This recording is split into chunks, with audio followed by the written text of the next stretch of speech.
Last time on Entertain This The Hunger Games, Hayden was clinging to life. Mitch was out setting traps, trying to lure in anyone nearby. Tom was out playing house. Stay tuned for the epic conclusion of Entertain This The Hunger Games.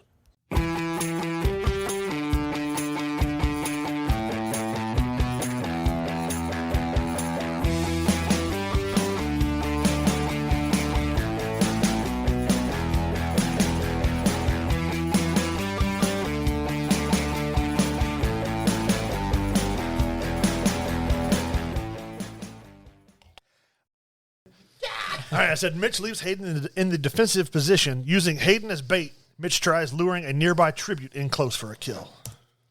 What happens? We gotta thin the herd here. We can't just sit here while they fortify themselves. Tom's forming his posse. We gotta eliminate people that he can Tom gain to his favor. deputizing a posse. Yeah, Mitch will abandon me if that happens. Run away! It'll be just like Call Run away! You're too far, guys. You got traps around here. You're okay. Honestly, I'm surprised you carried me from the fire. If it was anything like Call of Duty, you would If it was lie. reversed, Hayden would have left I'm you. not gonna lie. The thought crossed my mind to be like, sorry, but I was like, no, I'll be a true Mitch's friend. primal strength. Look. When I did my training, I could throw that dummy on my shoulders and I'd run, carry it up the hill. You know, didn't even need anybody else to sit on my shoulder. I just throw it up there. I've been stabbed in the leg before. I'll be all right. Have you? No. The way you said, like, I've been stabbed. Just confidence. Until last year when I was stabbed in the hand by a man dressed as Father Christmas. All right, it says the raw primal instinct for survival, sharpened by the specter of Hayden's weakening state and the desperation of the game, hardens Mitch's resolve. He looks at Hayden, pale and barely conscious, then at the limited resource and makes a ruthless decision. He positions Hayden deeper within their rudimentary shelter, making sure the bloodied bandages on his leg are visible to anyone approaching. He even props Hayden up slightly, as if he's merely... So basically, you're like Weekend at Bernie's. I just prop you up in the corner. Make sure he's resting or semi-conscious, but easily visible if one is scouting. Mitch then melts into the surrounding undergrowth. Just like Predator. Get my mud on. Why is that mud breathing? That mud's got COPD. Mitch, after 18 hours without his inhaler. Yeah. You would. It might be walking up here. Yeah, the audience knows, Mitch. They've heard you wheezing. Anyways, moving with the silent grace of the proficient hunter he is. The grace. Graceful hunter. Grace! A grizzly bear going through a china shop. He circles around, axe ready, positioning himself about 20 feet away from Hayden, concealed behind a thick bush or a cluster of rocks, giving him a clear view of the bait in any approach.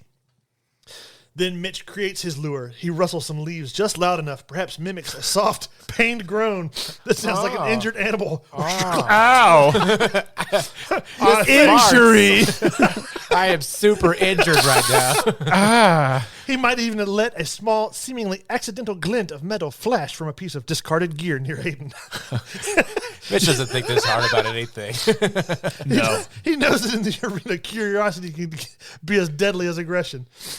His target, driven by the lure of easy pickings, of either easy pickings or a desperate plea for help, will likely be Holly Golightly, the girl from Breakfast with Tiffany's, still panicked and disoriented from the fire and her terrifying encounter with Forrest. She stabs him and runs off. Terrifying. She's wandering aimlessly, utterly vulnerable and desperate for any sign of human contact, however dangerous. Let's see. As Holly cautiously approaches, her eyes wide and scanning, Mitch holds his breath, axe poised. The moment she steps into the clear sightline, her focus likely on the seemingly vulnerable Hayden, Mitch will spring from his cover, aiming for a swift, decisive strike. You killed the hat pin girl? You killed yeah, good job, Mitch. I said bow and arrow. Not a pin. Well, now that he close, you got something. That's when Mitch leaves you for dead, and you like take the pin and you stab his foot into the floor, and he's like, "Yeah." All right, gotta make it official. Mitch kills Holly. All right, what does she have on her? And give me something. From his concealed position, Mitch watched as Holly Golightly, drawn by the subtle lure, stumbled nervously into view. He felt no remorse, only the cold, clear focus of the hunter. This wasn't about malice. It was about survival and providing for Hayden and securing their precious existence in this brutal game. Once you kill this 4'8" twig, you go, "Rah!" Like you've murdered the predator.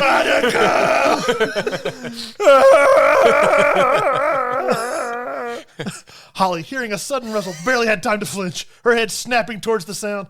With a gasp of pure horror, it was too late. The heavy blade of the axe struck, and with devastating force, a sickening thud echoing through the quiet woods. It was over in an instant. Holly crumpled to the ground. And some birds went, ah! The John Woo dubs. Yeah. Mitch stood over her for a moment, axe held ready, his eyes scanning the perimeter for any other witnesses.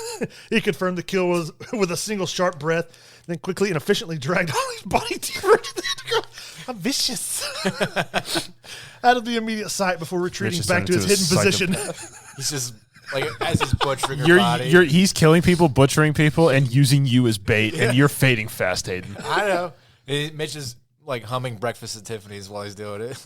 And now he's furiously typing. What's he typing? Breakfast at Tiffany's. It is. Who sings that song? I don't remember. It's a one-hit wonder from the 90s.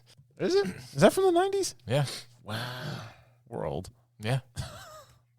What are you typing, Mitch? Mitch decorates the area with Holly's body to intimidate the others. You decorate? Yeah, you know, Oh my pieces. Oh my god. Give me that computer. Hold on. I'll just read the last I don't part trust here. either of you to type anything. The scene was a chilling tableau to freeze the blood of any observer.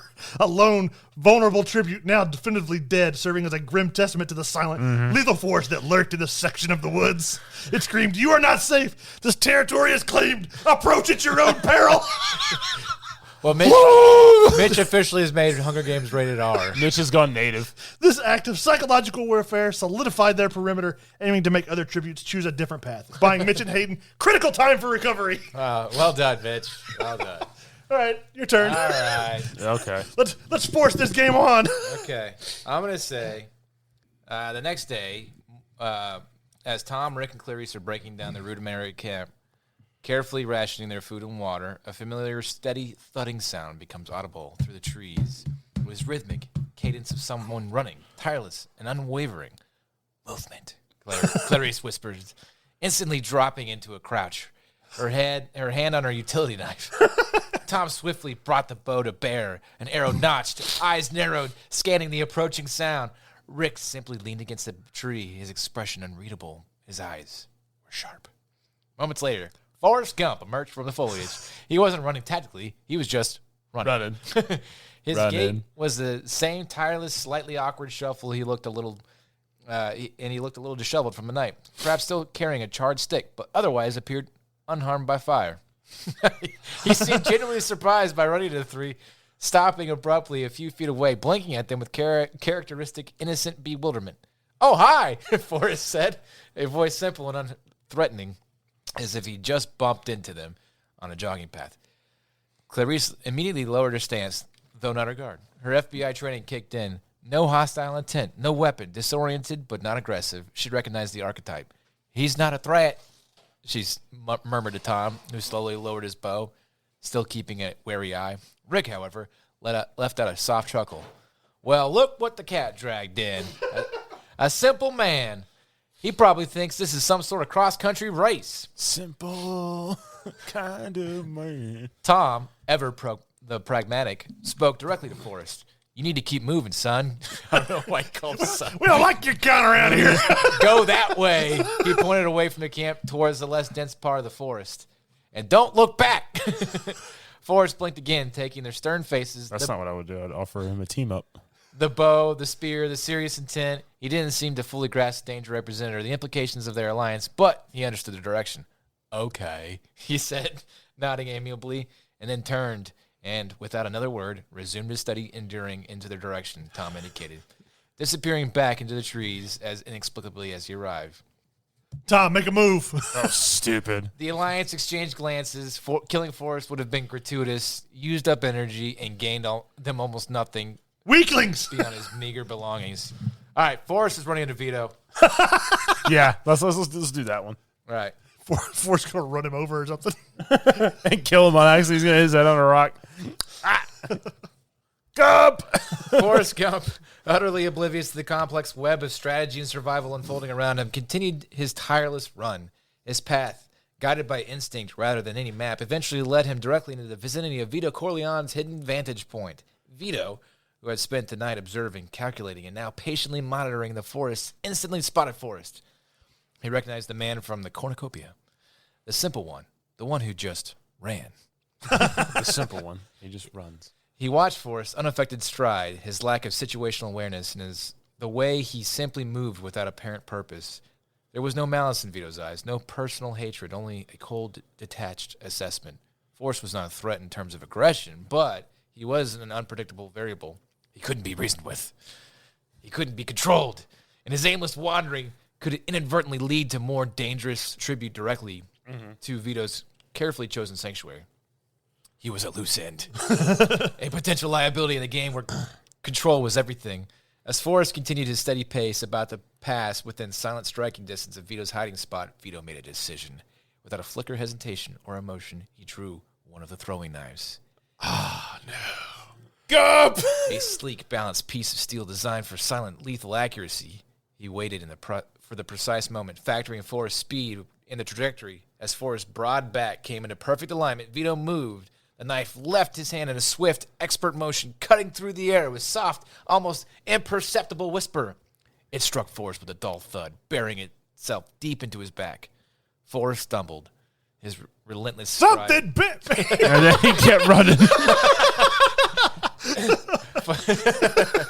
Forrest stumbled. Ow! His relentless stride broken. He looked bewildered, reaching a hand behind him, touching the hilt of the knife. His simple face crumpled, not in anger, but in confusion and childlike pain. Aw. He looked around as if Screw Vito. seeking an explanation for the strange new discomfort before his knees buckled. Forrest fell to the forest floor without a sound, his body lying still among the leaves. Vito watched, unmoving, until Forrest's last twitch faded. He waited for a full minute, scanning the surrounding woods, confirming no one else had witnessed the silent execution. Then, with the same cold efficiency, he began to subtly shift his own position, ready to continue his watch, the unpredictable variable now permanently removed. Moments later, the arena was pierced by another boom from the cannons, confirming the fourth death of the games. Dun dun. We're killing Vito, Tom. Vito's got to go. Fourth death. Who Yeah. died? Who died so far? Max. Help! Breakfast Holly. at Tiffany's. Holly. Yeah. Yeah. Oh yeah, Vito killed Holly. Yeah. And then No, I killed or Holly. you killed Holly, and then Vito killed Ellen. You guys killed Max. That's Yeah. right. That's And right. then Vito just killed Forrest. So us two have killed Max, or we've killed two, and Vito's killed two. Vito's racking them up. All right. So who's left? Us three, Rick, Clarice, Marge, and Atticus. We have Where are they? What are they doing? Hayden, Mitch, and Tom. Vito, Clarice, Rick, Marge, and Atticus. Okay. Who wants to go next? What's the next move here, fellas? Well, I did the last one where I killed and decimated this person's Okay. corpse. So your turn. I'm going to ask how's Hayden doing? Not good. Lot of blood. like a magic Lot eight ball. of- Try you want again me to- later. I said, do you want me to take it? Yeah, just says try again later. Hayden is in precarious but stable condition, largely thanks to Mitch's relentless efforts and critical sponsor gifts. Here's a breakdown of how he's doing. That's cool. Can I just say, Just read the last line. yeah. However, a deep laceration like this requires significant time to heal. He remains severely limited in mobility. He's still weak, exhausted, and completely relying on Mitch for movement and defense. That's not good. While the immediate threat of bleeding has been addressed and the infection is being fought, the wound itself is far from closed, and any further strain and inadequate care could lead setbacks. He is resting as much as possible, but his full recovery will be a long and arduous process. All right, Tom, what are you doing? Tom and the gang, we meet Marge. All right, you want to meet her? Yeah. Kill her? We meet her. Let's just see what happens. And also type then that I'm trying to lure more people in. Meanwhile, Were you the child catcher from Chitty Chitty Bang? You're like, ah! Look, I can't Like leave you're my- just out dancing outside your little thing with like balloons and lollipops. Like, come on, I can't leave my buddy or he'll die. Hayden's hurt. I can't leave my buddy or he'll die, but I gotta kill y'all off and I can't go far. So I gotta lure people in. okay, Tom's group meets Marge. The morning's mist still clung to the undergrowth as Tom, Rick, and Clarice move through the forest, maintaining a cautious perimeter. They're discussing potential rendezvous points using the vague. You guys sound like you're in the military. Suddenly, Clarice halted, her hand raised. Movement. That's her thing. Yeah. Get down! Shut up! She whispered her gaze on a stand of thick pines ahead. One person, moving with purpose. Did. But not aggressively. Tom swiftly raised his bow, an arrow notched, while Rick slipped behind a broad oak, axe held ready. As the figure emerged into a small clearing, they recognized her, Marge Gunderson.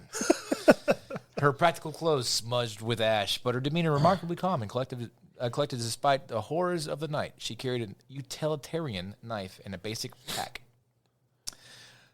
Morning, then, Marge said, her voice surprisingly warm, yet firm, with familiar Minnesota accent. Oh, I got to do the Minnesota accent.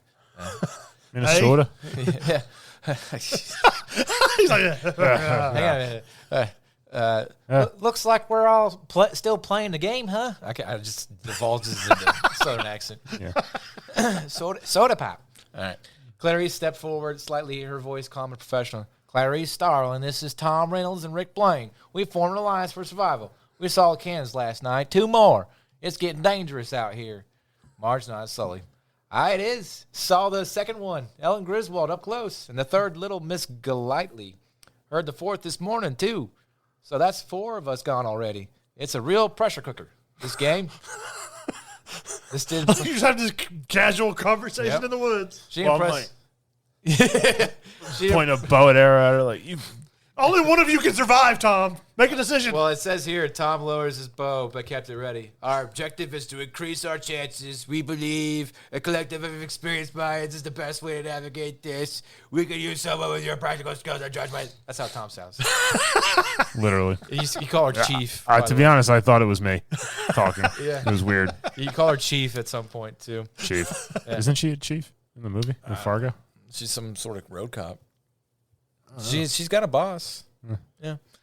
Rick emerging from behind the tree added, and I'm guessing you'd rather not be found by whoever's got a taste for throwing knives. By the sick lunatic who dismembered a small woman.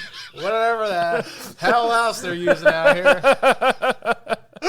Well, she said, a small, thoughtful hum escaping her lips. I reckon it makes sense. A solo trip's going to be tough sledding in the long run. My name is Marge Gunderson, and I prefer to face the music with good company. She gave a God, your group is boring, Tom. Yeah. Hey, my group is all alive. I figured yours would have been the more violent one. We'll be right back. Ever wondered what a rhythm-based stealth game with dinosaurs might look like? Or a farming sim in space with zombies? Welcome to the Gaming Blender podcast. I'm Matt, and with my co-host Scott, we take a random game genre and random game mechanics, blend them all up, and pitch wild, totally hypothetical games you've never heard of, and maybe shouldn't. New episodes every other week. Hit play and unleash your inner game dev. No coding required. Search the Gaming Blender on your favorite podcast app now.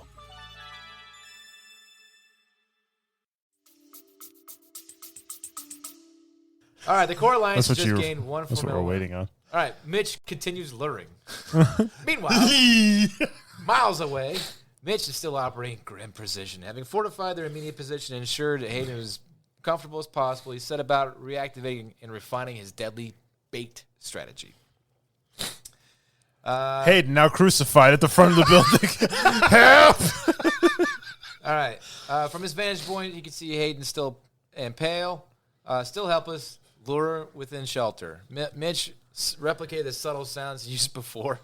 A soft rustle, barely audible groan that hinted at distress without revealing his own presence. He scattered a few innocent-looking items near Hayden's position, anything that might pique a desperate tribute's interest to draw them closer. He settled in. Got one of those Red Cross boxes sitting out front. He settled Stuff. Stuff. Written on it, not a trap. This part's a lie. This part's right here is a lie. It says Mitch settles in, his breathing slow and controlled. Bull. His eyes scanning the forest. Wheezy McGee. Pay no attention to that bush. He knew someone else would eventually be drawn out to perceive vulnerability, and he was ready to strike and to eliminate another threat to secure their precarious existence. As the morning progressed, the game makers decided to introduce a new insidious form of misery, the air, which had been relatively warm following the fire, suddenly grew heavy and damp. A thick, oppressive grayness blanketed the sky. An unnatural, piercing chill began to seep through the forest. Then the sky opened up. Not just a gentle drizzle, but a relentless, bone-chilling downpour. It was a torrent of cold rain, driven by unseen wind, and intensified the cold, turning the damp forest into a muddy, slippery mess. The temperature began to plummet, creating a hazardous combination of extreme cold and soaking wetness. This was a game maker event designed to strip away comfort or to test resilience and force tributes to make desperate choices of warmth and shelter. Brought to you by Hasbro. Brought to you by Exxon. All right. Here's how it immediately impacted the remaining tributes. Tom, Rick, Clarice, Marge, the Alliance. They had just solidified their alliance and were emotional, which meant they weren't yet in fully fortified weatherproof shelter. Clarice and Marge, practical minds, would immediately pivot into substantial shelter. They prioritized the cave, blah, blah, blah. Tom would ensure their limited supplies, especially their bow and arrows, which needed to stay dry, were protected. Rick would just shiver. His cynicism temporarily overshadowed by the sheer misery of the cold and wet. He'd urge them to move faster, perhaps looking for any discarded material they could serve as a makeshift poncho. The challenge would be to move quickly without attracting attention in the rain. Hayden and Mitch, this event was devastating for them. We're kind of getting the raw end of this deal here. Yeah. Good. Their makeshift shelter offered minimal protection against such relentless cold downpour. Hayden's deep wound leg was now exposed to moisture, freezing temperatures, dramatically increasing the risk of infection, hypothermia, excruciating pain. His body, already weakened, would struggle immensely to maintain core temperature. Mitch's luring strategy instantly became secondary. His focus would shift entirely to keeping Hayden alive, desperately trying to move into shelter using thermal blankets from sponsors, but it would be a losing battle against the freezing rain.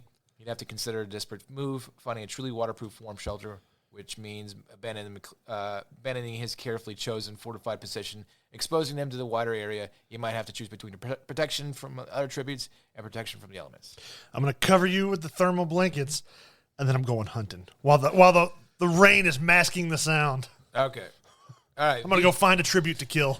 Mitch stumbles into the cave containing Tom, Rick, Blaine, and Clarice. And just goes, Vito, even his concealed position, Vito would be severely impacted. The cold rain would seep into his hiding spot. Maintaining warmth would become a critical concern. His immediate priority would be to enhance his shelter, seal off any drafts, protection his limited supplies. He relies on his expert and discipline to avoid panic, but the cold would tax his physical resilience, potentially forcing him to move to a more warm or even consider a fire a dangerous prospect.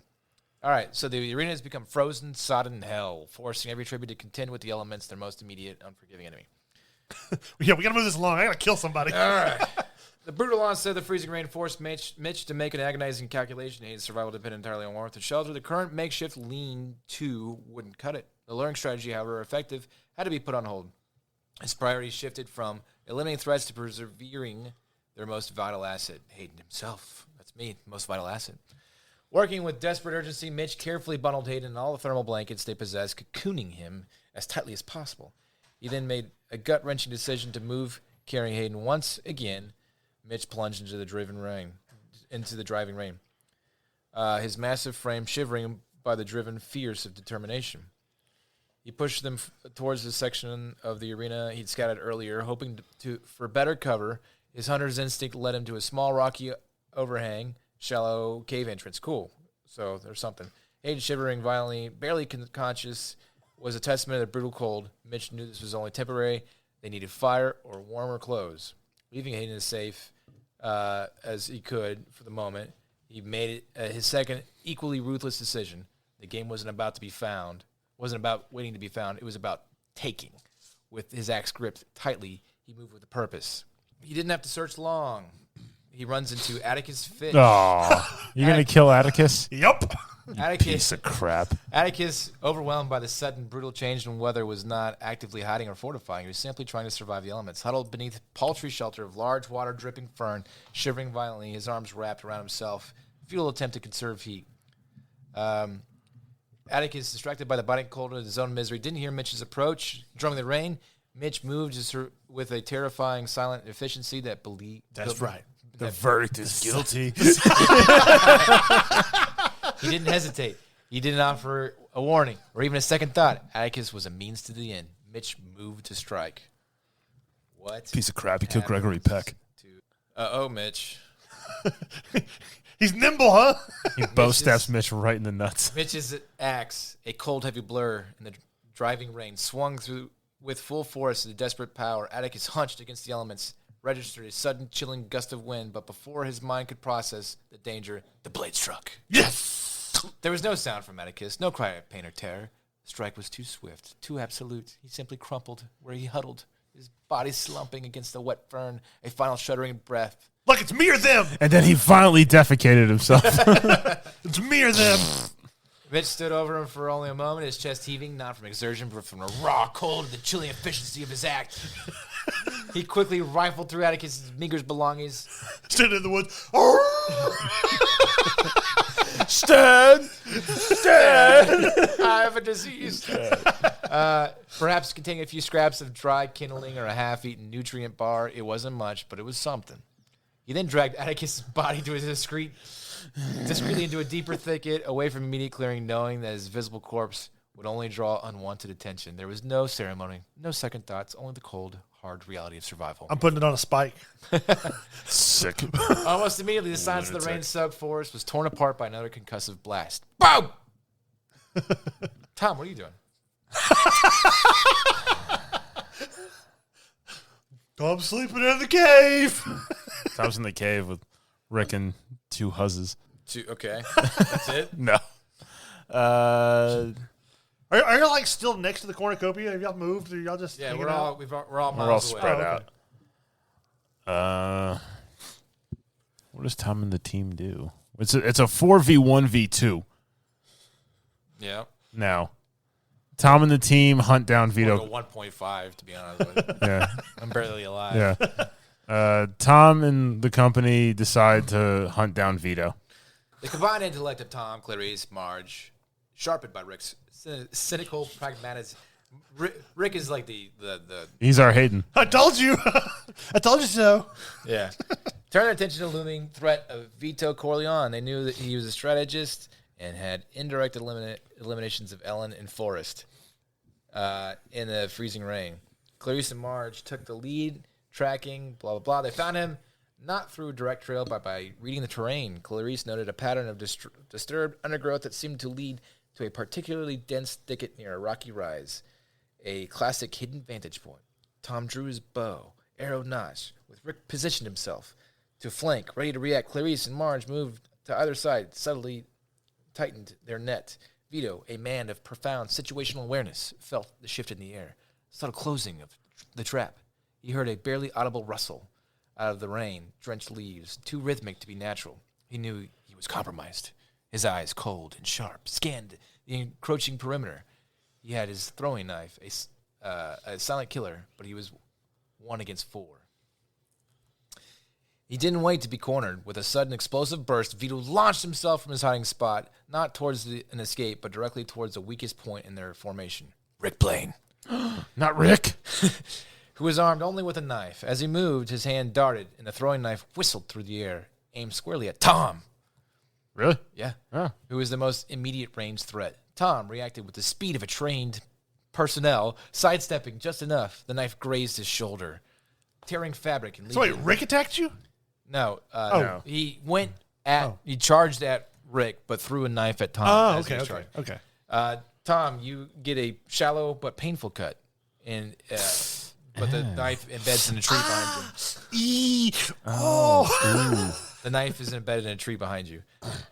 But that single decisive move bought the alliance precious seconds. Marge, seeing Vito's charge at Rick, moved with a surprising agility for her build, swinging her utility knife defensively, blocking Vito's path. Clarice, having anticipated Vito's direct encounter, rushed forward, feinting to draw his attention before attempting a quick disarming move. Why would you just kill him? Vito, corner, fought with the desperate ferocity of a man who's never surrendered control. He parried Marge's blade, using his forearm to block, his years of subtle influence giving way to raw, cornered survival. But he was surrounded. Tom, now re-knocking an arrow, had him in his sights. Rick, though shaken, was drawing... Not stirred. was drawing his own knife. The combined force of the alliance was overwhelming. Clarice, using her training, found an opening, twisting his arm back, disarming him. Marge moved in, expertly subduing him with a practiced police maneuver. Vito struggled, his face contorted in rare display of rage and frustration. But the numbers of their coordinated skill proved too much. The struggle was brief, brutal, and silent, save for the driving rain and the grunts of exertion. Vito Corleone, puppet master, was finally caught. With a heavy sigh, Tom nodded to Marge. There was no discussion, no mercy in this arena. Marge, her face grim, executed a swift, decisive move, ending Vito's life. A chilling boom. Tom just nods. Chilling boom echoed across the rain-soaked arena. The sixth cannon blasting, confirming the death of Vito Corleone. The Alliance had proven its effectiveness. Now it's me and you and them. We need some weapons or something. We need something. The people I killed didn't have any. Nothing good. Tom knows what he's going to do, though. Okay. All right, well, you just had your choice. You went after Vito. It's my turn. Yeah, but I was going to do something with Vito's body. Okay. We set Vito's body up as a trap to lure in Mitch. Okay. He's dead. What do I care? You don't know that. We'll see. And as a trap. All right, Tom sets up Vito's body to lure Mitch in as a trap. But how would you know that I'm hunting? But I don't. But I know you two are still alive. But I'm gonna take Atticus's clothes for extra warmth. All right. Let me get through this first part real Okay. quick. Let's see here. His mind, Tom, his mind, that of an investigator, immediately saw an opportunity, a counter tactic to Mitch's brutal display with Holly. Mitch had used death as an intimidation. Tom would use it as a lure. Nobody's seen it yet, though. He's good bite, said Tom. Looking at Clarice and Martin. Well, I get hit in the head with a shovel while we're doing this? He's good, bud. Mitch just used a bite part to make his territory. It's just a dangled, dismembered arm, like, pointing. He thinks he's the only one capable of that kind of play. We'll use this body to draw him in. Clarice nodded. All right, long story short, the Alliance settled into their position, the rain continuing its cold downpour, masking their presence. They knew Mitch was dangerous, a force of primal will and physical power. This was a high-stakes gamble, a battle of wits and lethal intent, and the survival of their Alliance hinged on the success. They waited. Mitch, what do you do? Well, I'm gonna take the supplies that I gained from Atticus and Holly. Yep. And then in the cover of darkness, with the storm raging. So you wait till nighttime? Yep, I'm going to sneak in on Tom's camp and try and kill someone. So a lot of people are dead, as I update my wife. Oh, yeah. Hayden is mortally wounded. Or not mortally, he's grievously wounded. Mitch is alive and dismembering people and using them as traps. I did kill Max Rockesteady, so They killed Mad Max. We killed Mad Max. I swear. And I formed a team with Rick Blaine from Casablanca, Clarice from The Silence of the Lambs, and Marge from Fargo. She's like, where did these people come from? So the four of us are a unit now, an alliance. Suck my And I'm hunting. Yeah, suck my unit. Vito Corleone from The Godfather's dead. Forrest Gump's dead. The girl from Breakfast at Tiffany's is dead. And so is Ellen from Christmas Vacation. I wish you could all see my wife's face. Like, I'm just, what the? The girl from Breakfast at Tiffany's, I dismembered her body and put it all over the place to where it looks like it's deterring people. Yeah, he killed Audrey Hepburn. No. Is that Audrey Hepburn? Yeah. Yes. Oh, then yes, I did. Sick. Man, if I'd have known that was Audrey Hepburn, I'd have just, tried to coax her into going. Loser. All right. Okay. All right. Tom's Alliance had waited for hours by Vito's body, but Mitch, the seasoned hunter, never appeared. Yeah. He was too smart, too primal. You're so primal, Mitch, to fall for an obvious trap, especially one mirroring his own brutal tactic.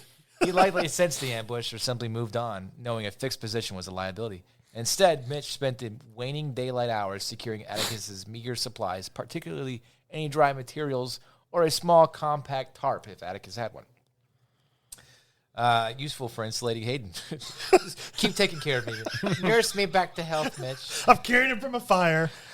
I've set him up, bandaged him, moved him to a safer, warmer place.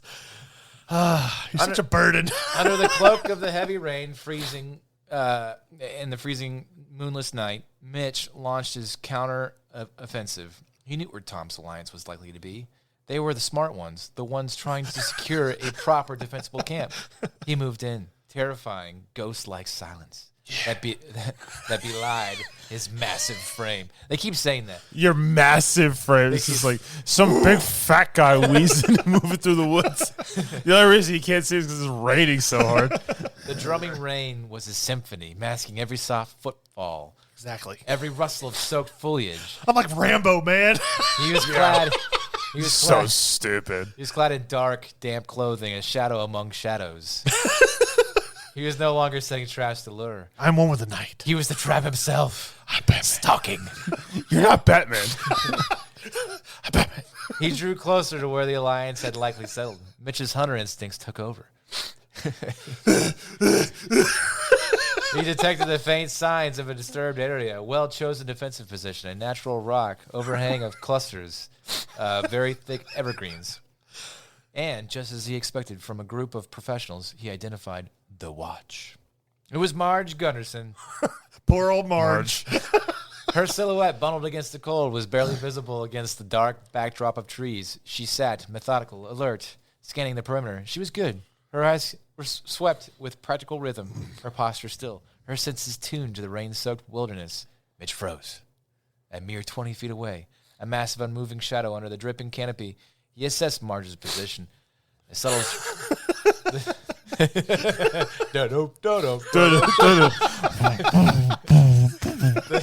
The subtle shifts of her weight, the direction of her gaze. He considered his options: a silent rush to neutralize her or try to bypass her entirely to get deeper into the camp. Dun, dun, dun. His objective was clear: disrupt the security, acquire their far superior supplies, and eliminate dangerous threats. Marge was strong, but she was alone on the watch. He decided to strike first. With a final imperceptible adjustment of his grip on the axe, Mitch prepared to move. He would rely on torrential rain in the dark of the night to mask his final devastating approach. The air crackled with unspoken tension. The only sound, the ceaselessly hammering of the cold rain on the leaves. What happens to Marge? I'm going to try and cut her head off and throw it into Tom's cave. All right. Here, Tom, you read this part. All right, my turn. You gotta take it. We gotta put it on Dr. Seuss level, not Stephen King level. Well, I'm having to move this along because Tom's group's just like playing house. Yeah. So to end this, somebody's gonna die. Tom's group's still alive. Oh, mostly. Well, Mitch explodes from the shadows, a silent rain-slicked behemoth, an axe, a dark swung with a brutal single-minded intent. Marge, vigilant but human, only had a fraction of a second to react. Her head snapped towards the sudden movement, a flicker of professional alarm in her eyes, but it was too late. The axe stuck with a sickening wet thud against the side of her neck and head. There was no cry, no sound, but a gurgle cut short by the impact. Marge crumpled instantly, her body falling heavily into the muddy earth, lifeless. The key was the no blow sound. was devastating, her head almost completely severed, hanging at a grotesque angle. Without a moment's hesitation, Mitch knelt, his powerful hands gripping Marge's hair. Goodness With gracious. a horrific, almost mechanical tug, he completed the gruesome task, detaching her head from her body. The rain plastered her short, practical hair to her skull, and her eyes stared blankly into the deluge. This is a lot more violent. Driven by a chilling desperate need to break the spirit of his enemies and secure Hayden's survival, Mitch straightened with a mighty primal grunt. He hurled her head with all his force towards the shadowy opening of the cave where Tom, Clarice, and Rick had made their camp. It's like Predator. It landed with a wet, gruesome squelch just inside the entrance, eyes rolling slightly to the reveal Marge's familiar, now sightless face staring into the darkness. Can you type, "Hey AI, are you okay?" Inside the cave, a stunned silence was immediately followed by a chorus of horrified gasps. Rick recoiled, letting out a choked sound of pure revulsion. Clarice, rigid with shock, scrambled back, her breath catching her throat. Tom, his face a mask of disbelief and dawning rage, stared at the horrific sight. A moment later, the forest was ripped open by another deafening boom. The seventh cannon blast echoed through the rain-drenched trees, a grim announcement of Marge Gunderson's brutal end. The message was clear, chilling, and unequivocally delivered. Mitch McGee was a force of cold, terrifying will. Mitch McGee. The name reigns terror. McGee. Poops. All right, what does Tom do? If you're gonna spend all that time waiting, Well, why would we leave? Mitch has to come into the cave and it's a Well, what does 3v1. Mitch do then? Mitch, what are you doing? I'm going to try and light a fire at the front of your cave. it's wet. It's raining. Oh, yeah. Yeah, it's pouring down rain, Mitch. Yeah, I forgot about that. Well, I guess just retreat into the darkness. You only have 3 more, Mitch. And then you gotta let me kill you. You're going to die to the elements. Probably. Yeah, can you put a little thing in there? Is Hayden okay? Did Hayden finally pass? I'm like a guest character. I'm like the Matt Damon of this. I'm barely in it. You're like, oh yeah, Matt Damon's in this. Oh yeah, Hayden's in this. The gruesome sight of Marge's head, coupled with the chilling boom of the seventh cannon, plunged Tom, Rick, and Clarice into a silent, horrified shock. The warmth of their initial alliance, forged in shared purpose, now permeated by a cold, primal terror. Mitch's message was received loud and clear. He was a force unlike any they'd encountered, utterly ruthless, efficient, and capable of unimaginable savagery. Rick, his usual cynical bravado shattered, retched violently in the corner of the cave. Clarice, though outwardly composed, gripped her knife, her eyes wide, scanning the darkness beyond the cave entrance as if expecting Mitch to emerge from the rain and shadows at any moment. Tom, his jaw clenched, felt the rage simmer beneath his shock. Marge, a good woman and a skilled professional, had been brutally murdered. Brutally. They wouldn't risk moving in the absolute blackness of the storm-lashed night, not with a predator like Mitch now actively hunting. They huddled together, not for comfort, but for mutual defense. Their senses strained, listening to every drop of rain, every creak of the trees. Sleep was impossible. They waited for dawn, their eyes fixed at the cave's opening, knowing Mitch was out there listening and watching. Mitch sleeping like Mitch's retreat, now defecating against the tree. Having delivered his terrifying message, he made no attempt to linger. He knew the impact of his act would be immediate and profound. He didn't wait for a counterattack. Instead, he melted back into the impenetrable darkness and ceaseless downpour. His only priority was Hayden. Thanks, Mitch. You two were having like a Brokeback Mountain moment show. Look, I just put him in the cave and left him there. I couldn't wait He any longer. returned to their hastily chosen cave, his massive form shivering from the cold, but his mind clear and focused. He checked on Hayden immediately, bundling him further into the meager, dry leaves and thermal blankets. Hayden was still alive, Yay. still shivering, but perhaps a fraction warmer in the natural shelter. Aw. Mitch knew his gruesome act had bought them time, but the others wouldn't be hunting him tonight. They'd be paralyzed by fear and disgust, huddling for survival. All right. The morning hunt for Hayden. What? At first, weak light of dawn finally broke through the heavily clouded cover, casting a pale, washed-out gray over the soaked forest. Tom, Clarice, and Rick emerged from their cave. Their faces were grim, etched with exhaustion, grief, and burning resolve. He's injured, Clarice stated, her voice tight. He's injured. Injured. Clarice stated, her voice tight, echoing their late-night analysis. Mitch carried someone through the fire. That's why he needed supplies. That's why he's hunting like this. Tom's eyes were hard. It's Hayden. He was badly hurt in the cornucopia. He pointed towards the direction Mitch had come from. He'll be with him. And Mitch just given us all the motivation we need. What? There was no debate, Me? no discussion of They don't want to mercy. fight me. Marge's brutal death had solidified their purpose. Mitch and Hayden were no longer competitors. They were a singular Can't lethal believe Mitch threat killed her. Let's get Hayden. that needed to be neutralized. They were the ones who had shattered the last vestiges of humanity in the arena. They quickly collected their limited belongings, ensuring their weapons were ready. Their movements methodical, driven by cold anger, strategic calculation. Clarice and Rick could track, looking for any sign of Mitch's trail in the rain-soaked earth and any subtle break in the undergrowth that a large, cautious man carrying an injured companion would leave. Tom, Like a big bow in swath hand, through the woods. would be their primary weapon, ready for an ambush or a direct confrontation. Their hunt for Hayden had begun. They knew Mitch would be with him, making their confrontation inevitable and potentially even more bloody. Okay.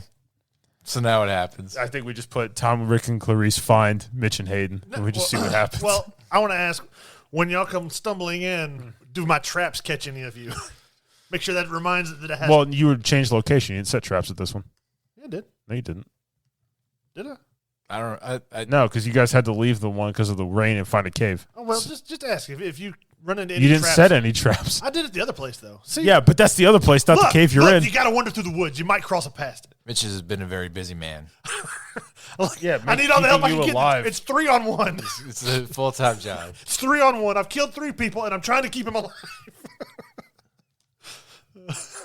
I need all the help I can get. He's not very much. I'm doing what I can. You're fighting you're for my breathing life. over there.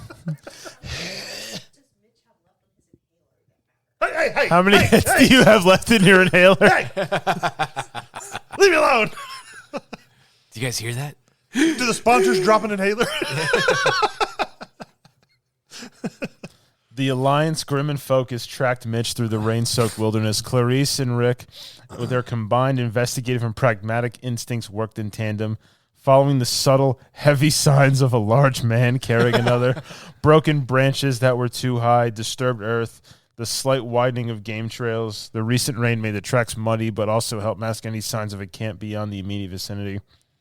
They found it shortly before midday, a small rocky overhang in a cluster of dense pines, partially obscured by clinging vines. A wisp of faint steam, almost invisible in the damp air, suggested warmth within it. This was it. Mitch. So for all we know, he's typing in, my group finds them. Pretty much. If you're tracking Mitch and you're using his game trails that he's made, then you're going to hit one of his traps. Yeah. Mitch, however, was a hunter to his core, even exhausted, guarding the helpless Hayden. Help me, Mitch. Help me, Mitch. His senses were acutely honed. He heard the faint, measured footsteps approaching. Too deliberate to be an animal, he smelt the faint human scent carried. Okay, what are you, an orc? I smell man meat. What is it? What do you smell? Man flesh. He knew they were coming. He positioned himself just inside the cave's narrow entrance, his massive silhouette almost filling the opening. His axe held ready. Hayden laid bundled beneath, deeper within the cave, shivering, his breathing shallow. Tom, Clarice, and Rick approached cautiously, fanning out slightly. Tom knocked an arrow, his bow held steady. Clarice had her knife, her eyes narrowed. Rick gripped his own crude blade, his face set. Mitch! Tom's voice cut through the drumming rain, cold and hard. It's over. You can't protect him. I have the high ground. Mitch didn't respond with words, only a guttural growl that resonated from his chest. His eyes burning with a fierce protective defiance darted between them. He was a cornered beast willing to die to protect his young. Thanks, Mitch. The confrontation. Tom fired first. His arrow whistled, aimed for Mitch's torso, but Mitch, surprisingly quick, sidestepped partially, the arrow embedding itself in the cave wall beside his head, splintering rock. He roared, lunging forward, attempting to force the fight into the tight confines of the entrance where his axe could be devastating. Rick, despite his fear, moved to flank, trying to draw Mitch out, while Clarice pressed from the front, feinting with her knife, looking for an opening. Mitch swung his axe wide, powerful arcs forcing them back, the heavy blade tearing through the air, carving divots in the cave's rocky floor. Clarice was swift, dodging a brutal strike, getting close enough to land a shallow cut on Mitch's arm, but he roared, forcing her back with a terrifying shove. Rick attempted to get around him, narrowly avoiding a backswing that would have decapitated him, the axe tearing through the thick vine as he used as cover. Tom, seeing Mitch's focus on Clarice and Rick, risked another shot. He aimed for Mitch's leg, hoping to cripple him. The arrow struck Mitch's thigh, eliciting a roar of pain, but not stopping him. He limped, but his ferocity only intensified. Yeah. The fight became desperate. A brutal dance at the cave's mouth. Mitch, despite the arrow in his leg and his exhaustion, was a terrifying I opponent. guarantee you Tom typed in, they kill Mitch. No, I did not type that in. I would not do that. He was driven by a singular purpose, keeping them away from Hayden. But there were three of them, coordinated and relentless. Finally, as Mitch lunged another swing, Clarice, with a burst of professional precision, feinted high, then lunged low, plunging her knife deep into his already injured thigh, causing him to stumble. At the same moment, Rick, seeing the opening, surged forward, blade finding Mitch's side. So I don't get any of them? Mitch roared as a sound of agony and defiance. His massive frame staggered. He tried to bring his axe around for one last desperate swing, but Tom, having reloaded, fired his third arrow. This one found his mark, piercing Mitch's chest. Mitch's eyes widened, the ferocity draining, replaced by a flicker of understanding and perhaps a final thought of Hayden. I should have killed you from the beginning. His axe clattered to the ground, and he slumped forward, his blood mingling with the blood-soaked earth, his immense body finally still. A chilling boom reverberated through the now silent forest, the eighth cannon. Tom, Clarice, and Rick stood panting, exhausted, their clothes soaked and torn, their faces grim.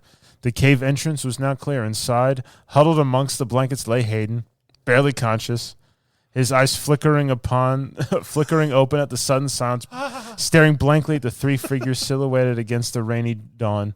The battle for the cave was won, but the fate of Hayden remained. All right, I got some questions. Well, before you get I've to that- had zero input in this game. I want to be able to do one thing. I just want to say, when you went to the bathroom, I told Tom, I was like, I need to kill him as soon as I get a chance. Who, me? Yeah. But I didn't.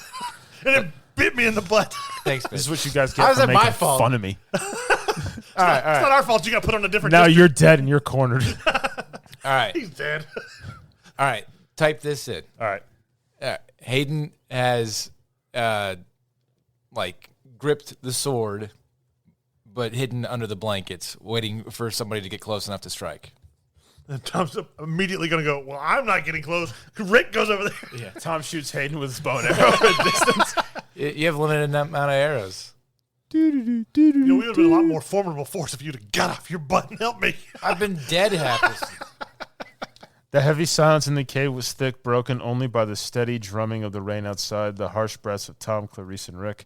They had just overcome a titan in Mitch, and the adrenaline was still coursing through their veins. Past Mitch's fallen body, with the chilling dampness of the cave, lay Hayden, bundled in blankets. He appeared utterly defeated, weak, and barely conscious.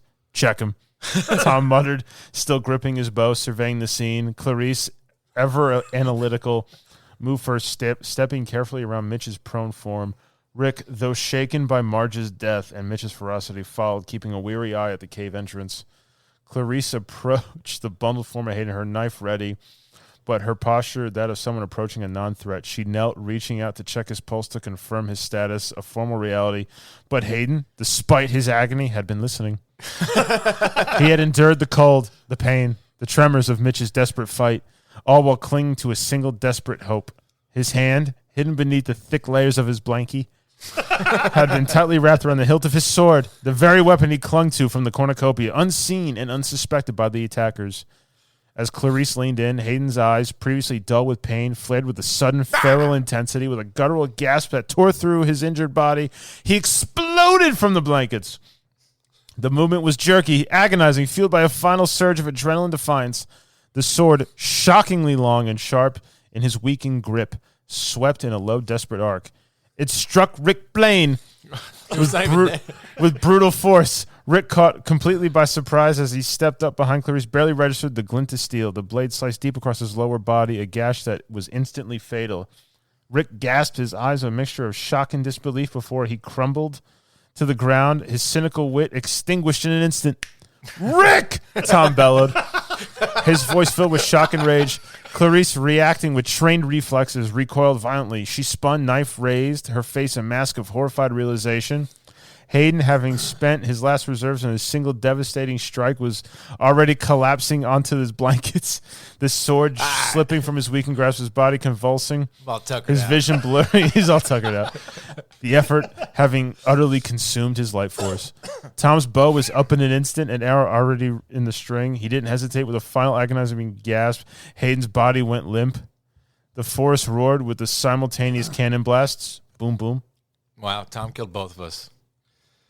The 8th and 9th Ooh, I tributes saw have that fallen coming. inside the cave amidst the rain and lingering cold. Lay 3 bodies: Mitch, Rick, and Hayden. Only Tom and Clarice remained. Their faces pale. Their alliance now reduced to 2, surrounded by a grim consequences of Hayden's desperate final gambit. Let me see his computer. Tom shoots No, I'm just gonna type in something stupid. Clarice with In the back. his arrow. No, you have to say attempts to. You can't just as matter of fact it. Do I have to write what happens? Yeah, I would. Yeah. And you got to be running out of arrows by now.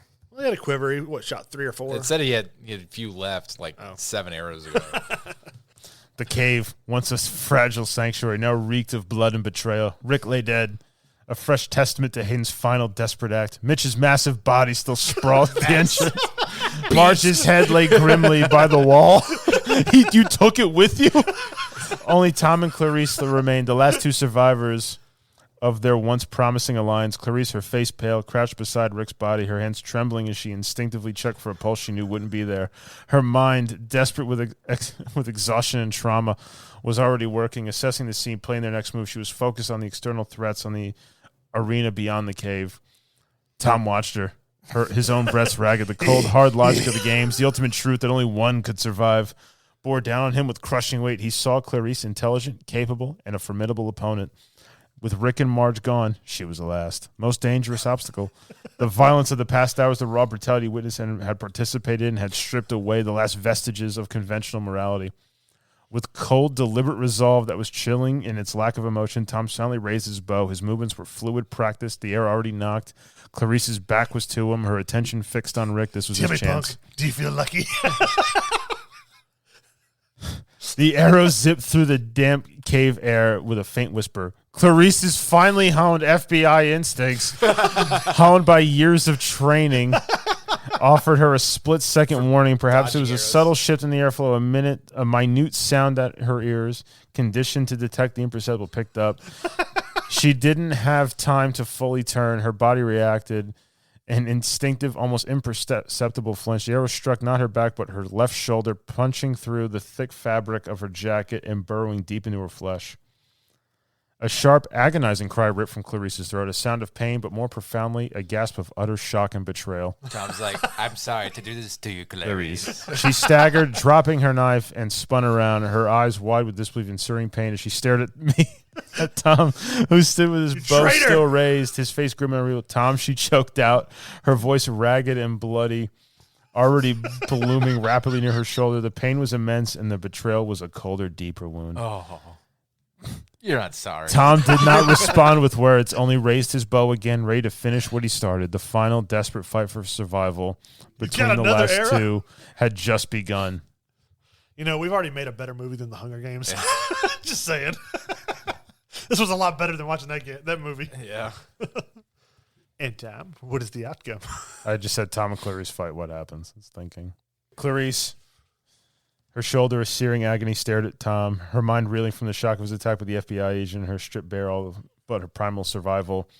Pushed past the disbelief. Tom, his face grim, raised his bow again, preparing to end it. You bastard. Clarice choked out, her voice raw, lunging forward with a desperate guttural cry. She had no weapon, having dropped her knife, but instinct drove her to close the distance to negate his ranged advantage. Tom, anticipating her move, released another arrow, which struck the stone wall behind her. You missed. As Clarice, despite her wounded shoulder, threw herself to the side, leveraging her momentum against the slippery, blood-silked rock. She moved like a wounded animal, driven by pure fight.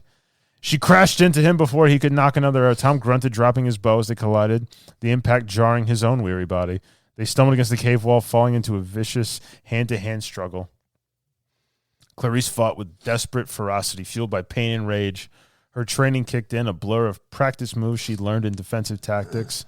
She used her uninjured right arm to block, punch, and claw. Aiming for vulnerable points, she slammed her elbow into his ribs, head-butted him, trying to create space to disorient him. Tom, a detective trained in practical combat, met her ferocity with his own desperate strength. He grappled, attempting to control her to pin her wounded arm. His larger frame and uninjured state gave him the advantage. He threw punches, aiming to stun and end the fight quickly. He managed to land a brutal blow to her temple, sending stars bursting behind her eyes. And for a moment, her moments faltered. Tom, the cave floor was treacherous, slick with mud, blood, and the constant drip of water. They slipped, crashing into the bodies of Mitch and Rick. It's hard to get around Mitch. Yeah, I got to fight on Mitch now. You're fighting a woman. Come on. Their desperate struggle, a grotesque dance amidst the fun. Clarice's shoulder wound bled freely, pain shooting down her arm with every movement, weakening her. Tom saw her falter. He seized the advantage, his eyes hardening. He threw Clarice against the cave wall, slamming her head against the stone with a sickening thud.